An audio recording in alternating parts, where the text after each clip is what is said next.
That morning, the house was filled with silence, the kind that comes before a storm. Margaret Hale sat at her kitchen table, a letter trembling in her hands. The ink was crisp, the message cruelly polite. Her stepbrother, Charles, was contesting her husband's will. After months of grief, this was the final insult, an attempt to strip away the only thing Edward had left her. But something in her changed as she read those lines. The grief loosened its grip, replaced by something colder, sharper. Hello, dear friends.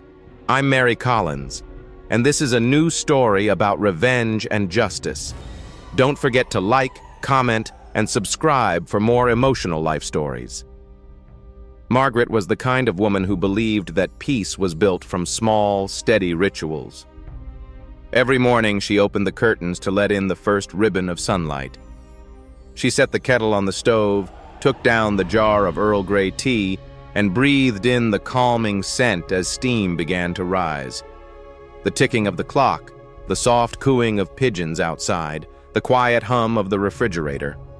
All of it made her feel that life, though altered, continued.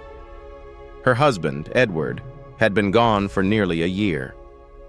People in Havenbrook still remembered how close they were. She, the modest schoolteacher; he, the warm and successful owner of a local manufacturing firm. Together they had built a beautiful, peaceful home.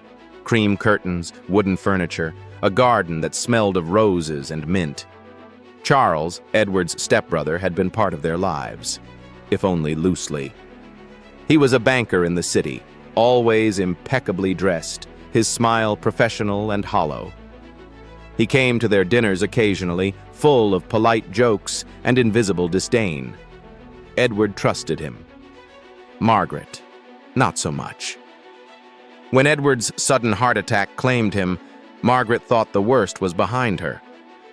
But the letter on that chilly morning showed otherwise. It was written in a way that only Charles could, coated with charm, dripping with malice. He questioned her competence, her delicate emotional state, and proposed that he, being a man of business, should temporarily oversee Edward's estate. Margaret folded the letter neatly, placed it beside her teacup, and stared out the window at the garden. The lilacs Edward had planted were beginning to bloom again, brave and stubborn. "So will I," she whispered. But the storm was only beginning. Months passed in a blur of legal papers, meetings, and whispered gossip. Charles had money, connections, and confidence. He arrived in town with a city lawyer and that practiced half-smile that made polite women uneasy without knowing why. He began spreading rumors, quietly, cleverly. Soon the neighbors' polite greetings turned into pitying glances. Stories followed. She was forgetful, frail, not handling her finances well. Some of the company's investors began questioning whether she could manage the shares she'd inherited. When the court hearings began, Margaret sat alone in the front row, her black gloves folded neatly in her lap. Charles spoke with practiced concern. "I only want what's best for her, Your Honor," he said smoothly. "It's simply common sense." Margaret listened in silence. Edward's old lawyer, Mr. Whitmore, did what he could to defend her, but Charles's case was too prepared, brimming with forged records and misleading documents. Miss. When the gavel struck, Margaret felt something inside her fracture. She was left with the house, her pension, and the echo of Edward's laughter. That night, she brewed tea but forgot the sugar. Sitting in the dim light, her reflection flickered in the window pane. "You trusted him, my love," she murmured to Edward's portrait. Her fall was complete, but within that quiet ruin, a seed of resolve began to grow. For the next few weeks, Margaret stayed quiet. Too quiet, Charles thought. He mistook her silence for surrender. But Margaret had learned something valuable: patience, She spent long evenings in the attic with a dusty lamp and Edward's old files. Years of invoices, letters, and handwritten notes filled the boxes. Eventually, she came across several old ledgers, slightly torn but intact. These weren't part of the usual company books. Curious, she flipped through them and froze.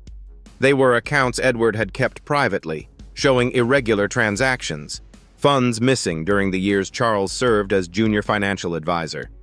Thousands, siphoned gradually into consulting fees under Charles's initials.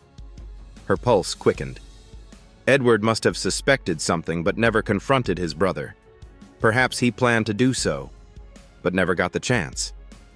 Margaret realized she held something far more powerful than anger, evidence. But she wasn't reckless. She knew she must proceed carefully. She spoke to Mr. Whitmore, who still loyally supported her, and to the firm's accountant, who recognized Charles's handwriting in the forged receipts. Quietly, methodically, they built a case. Meanwhile, Margaret perfected her role, the fragile widow. She returned Charles's calls with politeness, agreed to his business updates, signed what she had to, all while creating copies and documenting everything. Then one afternoon, she decided the time was right. The company's annual investment dinner was approaching, and Charles, ever self-satisfied, would be hosting it at Edward's estate. Margaret received an invitation, no doubt out of obligation. She smiled as she set it down. Her plan would unfold that night. The evening of the dinner shimmered with late spring air. Candles shimmered through the hall Edward once loved, polished silver gleaming under crystal lights. Charles stood near the fireplace, charming a group of businessmen, his laughter echoing too loudly. Margaret entered quietly, elegant in a navy dress, carrying Edward's old leather briefcase. Most people greeted her with polite surprise. Charles plastered on a smile. "Margaret, how lovely you could join us." "Oh, very well," she said softly. Later that evening, as dessert was served and the investors raised their glasses, Margaret rose. She opened the briefcase and placed the old ledgers, bank statements, and copies of emails on the table. "These," she continued, "are documents Edward kept before he died." The silence that followed was taut as wire. One investor lowered his glass. Another frowned at the papers. Charles's face lost all color. "I'm sure this is a misunderstanding," he muttered, reaching for the documents. But the accountant, summoned earlier that day, rose from his seat and confirmed every stamp, every signature, every mark. What happened next unfolded quickly. Investors excused themselves in fury. One called his lawyer, another the press. Margaret remained perfectly still, her gaze unwavering. Charles turned to her, his composure breaking. "You planned this," he hissed under his breath. "No," she replied. "You did." The justice system took over soon after. For the first time, Charles faced something he couldn't manipulate: truth. Months later, Charles stood trial for embezzlement. The same courtroom that had once dismissed Margaret now applauded her courage. With the stolen funds recovered and her ownership restored, she quietly refused any compensation. She only asked for one thing: that Edward's company share its profits with the community Edward loved. Charles's downfall was swift. The bank dismissed him. His name became a cautionary tale whispered in the same polite voices that once pitied Margaret. For her, peace returned in small ways. The house was filled again with warmth.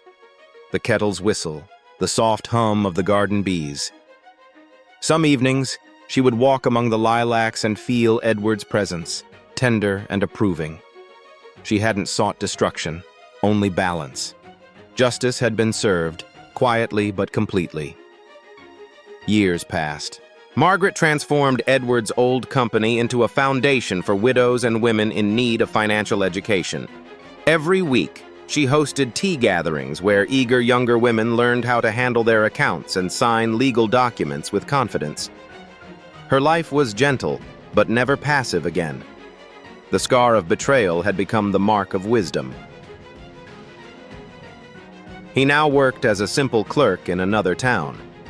The letter contained no apology, only a receipt for the last payment he owed her from the recovered funds. Margaret folded it calmly, then lit the fireplace. As the paper curled to ash, she smiled faintly. The past was truly over. That evening, she brewed her tea and sat by the window as the sunset painted the garden gold. She whispered to the portrait above the mantel, "We did it, Edward." Because revenge had never been her purpose. Justice had. Thank you for listening. Do you think she went too far, or did she simply take back her justice? Share your thoughts in the comments.